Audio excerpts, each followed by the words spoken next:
Sky News has uncovered evidence that US police forces are using British-made riot shields during sometimes violent protests with Black Lives Matter protesters. The footage came to light during a joint investigation with The Guardian, Bellingcat and Lighthouse reports. The UK government say they have carried out a review and found no evidence of British kit being used. Our defence and security correspondent Alistair Bunkle reports. It's the 1st of June in Washington, D.C.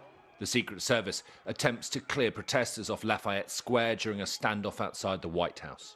So essentially An Australian television crew is on air as the police advance. The cameraman off to the side and out of the way is whacked in the stomach with a shield whilst he films.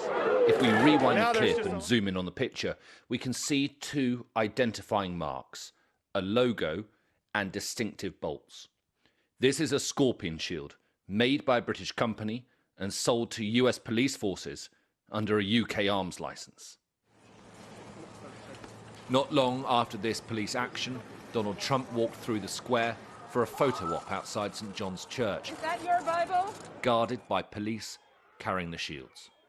The White House denies that the path was cleared for the president, but Kishon McDonald was one of the protesters moved out of the way. Let's go. Come on. they were physically hitting people with the shields.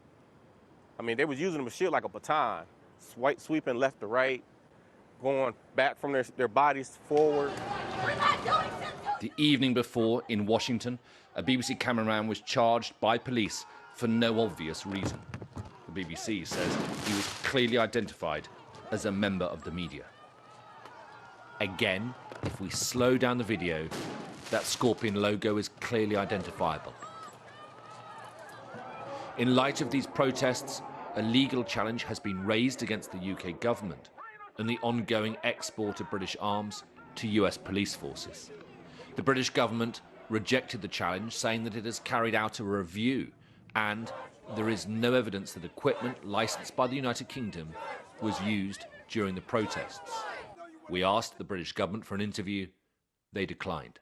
We are supposed to have arms control mechanisms in this country. The one thing that we don't have is any control, and that is really worrying.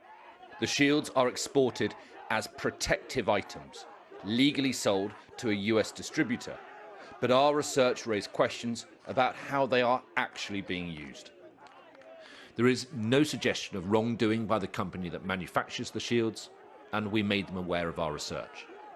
But the British government claims that arms control in the UK are some of the toughest in the world, and they have claimed that US police forces have not used British-made equipment.